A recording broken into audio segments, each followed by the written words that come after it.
It was an ordinary Monday morning, nothing unusual. The kind of morning that comes and goes, blending with all the others. My wife was in the kitchen, moving with her usual grace, preparing breakfast for us. The smell of toasted bread filled the air. She had always been gentle, always thoughtful. But that day, something in me was unsettled. Maybe I was stressed about work. Maybe I was just impatient. I can't explain it. She placed a slice of bread in front of me, butter spread across it. Not neat, not perfect. The edges had too much, the middle looked empty. It was such a small, meaningless thing. Something any loving husband would overlook. But instead of gratitude, I let irritation escape my lips. With a sharp tone, I said words that cut through the room like a blade. "Is this how you spread butter? It doesn't even look good." That sentence was like a slap echoing in the silence. Her eyes met mine just for a second. I saw the hurt. I saw her pride sink, her hands freeze. A faint shimmer of tears formed, but she didn't let them fall. She quietly set the plate aside, pushed away the tea she had poured, and without a word, she took her scarf and walked out. No goodbye. No glance back. Just silence. I sat there, chewing on my own bitterness, convincing myself, it's nothing. She'd be fine by evening. But I was wrong. That evening, she came home. Normally, she would greet me with warmth, but this time, nothing. We ate separately. She went to bed without speaking. I stared at the ceiling in the living room, telling myself, let her come first. If anyone apologizes, it won't be me. Tuesday came. Then Wednesday. Then Thursday. 4 days passed, and the silence only grew heavier. She wasn't cruel. No, she tried.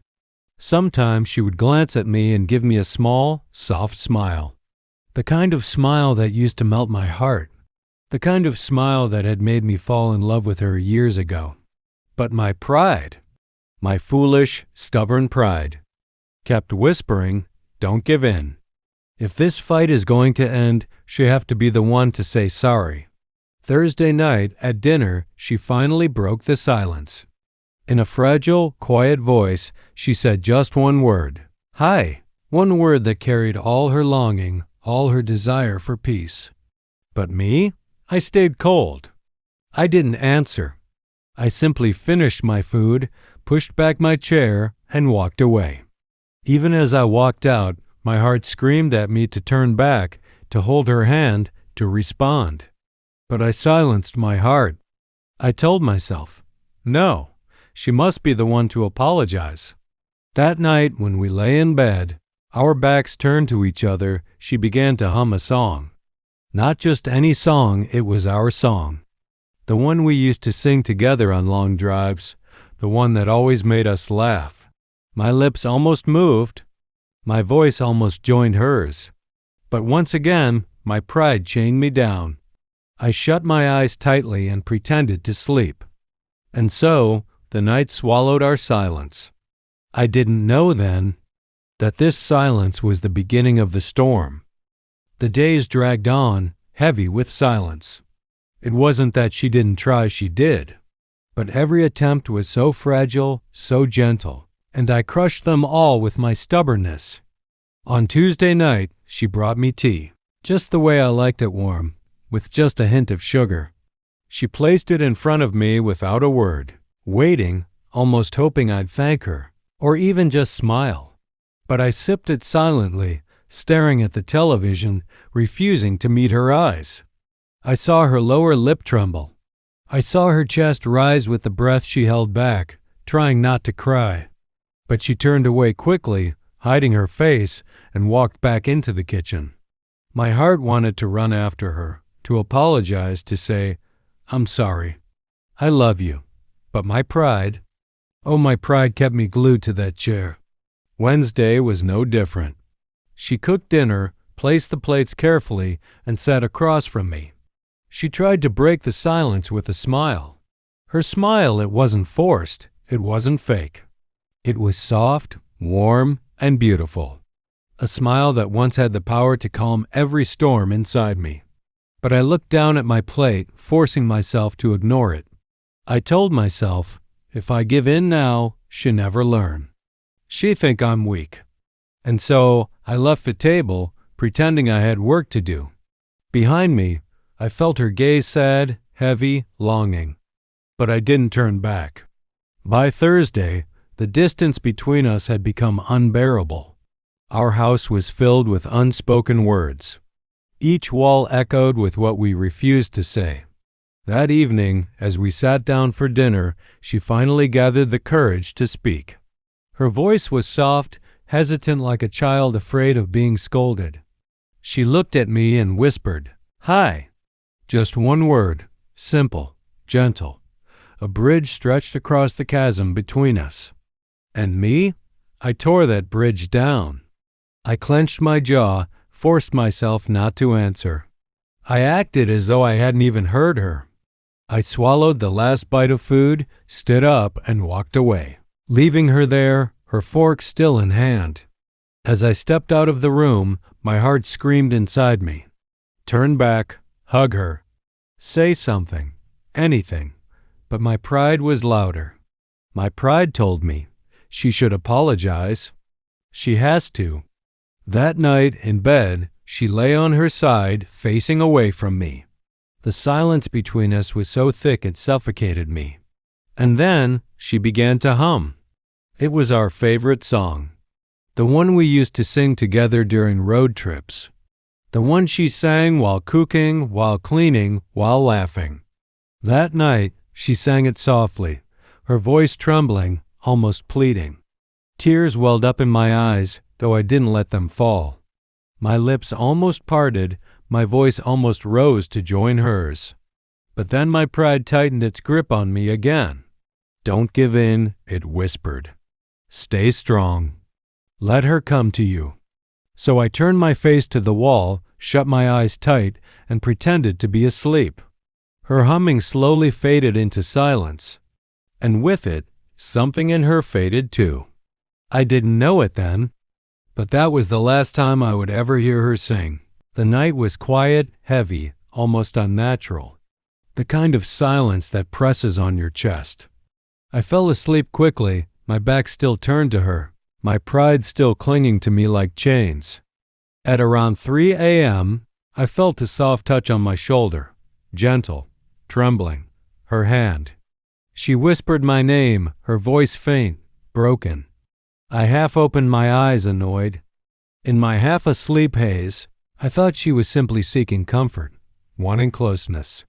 I pushed her hand away, muttering under my breath, and turned over. If only I had looked closer. If only I had listened to her voice properly, I would have realized that she wasn't asking for affection. She was asking for help. My wife had asthma. She had always kept her inhaler on the nightstand, but sometimes, during sudden attacks, she needed support. That night, at 3 a.m., she was fighting to breathe. She woke me because she trusted me, because she believed I would be there for her. But my pride, my blindness, my selfishness made me push her hand away. I fell back asleep, leaving her to fight alone. That was the last time I ever felt her touch. When I woke up at 7:15 a.m., the sun was streaming through the window. I was late for work, panicking. I rushed through the room, quickly dressing, barely sparing a glance at her. She was lying still, on her side, the blanket pulled up.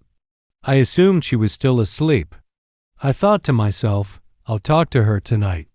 Maybe today I'll finally say sorry.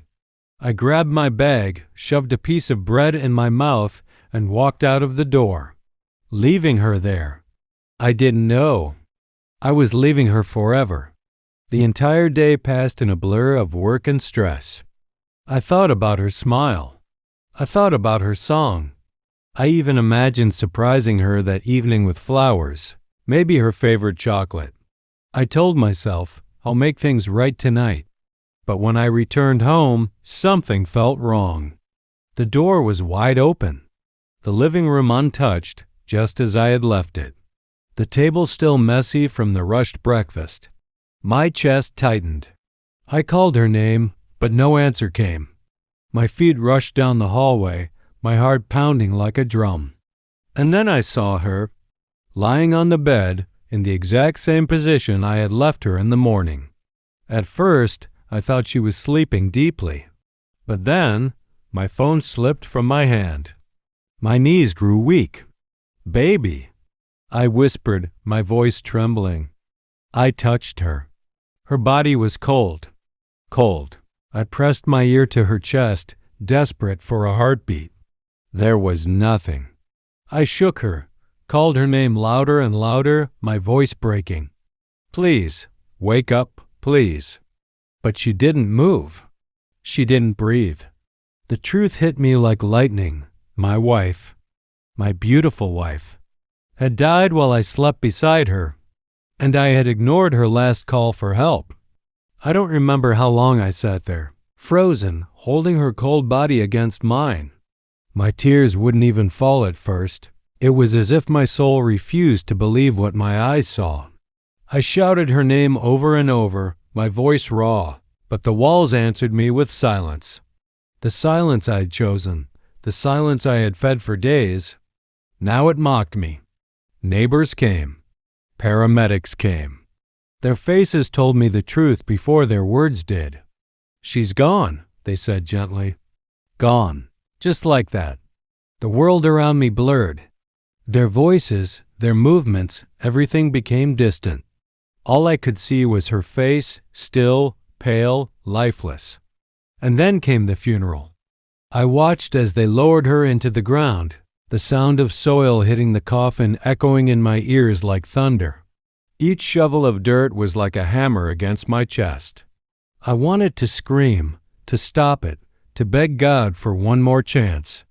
Please, just one more morning. One more moment. One more chance to say I'm sorry. But the earth closed over her, sealing my fate along with hers. 3 weeks have passed since that day. 3 endless weeks of emptiness. The house feels like a graveyard now. Every corner whispers her name. Her scarf still hangs by the door. Her favorite cup still rests on the shelf. And at night, I still hear the echo of her humming in my head. But it's only an echo. I replay that night again and again. 3 a.m., her hand on my shoulder. Her voice weak and trembling. Me pushing her away. If I had opened my eyes, if I had swallowed my pride for just one moment, I would have seen her gasping for breath. I would have handed her the inhaler that sat not 2 feet away. She trusted me. She believed I would protect her. But instead, I let her die. Not because I didn't love her, but because I was too proud, too stubborn, too foolish to let go of an argument so small, so meaningless. Now, when I sit alone, I talk to her. I say the words I should have said when she was alive. I'm sorry. I was wrong. I love you. Please forgive me. But she can't hear me anymore. And that is the weight I will carry until the end of my life.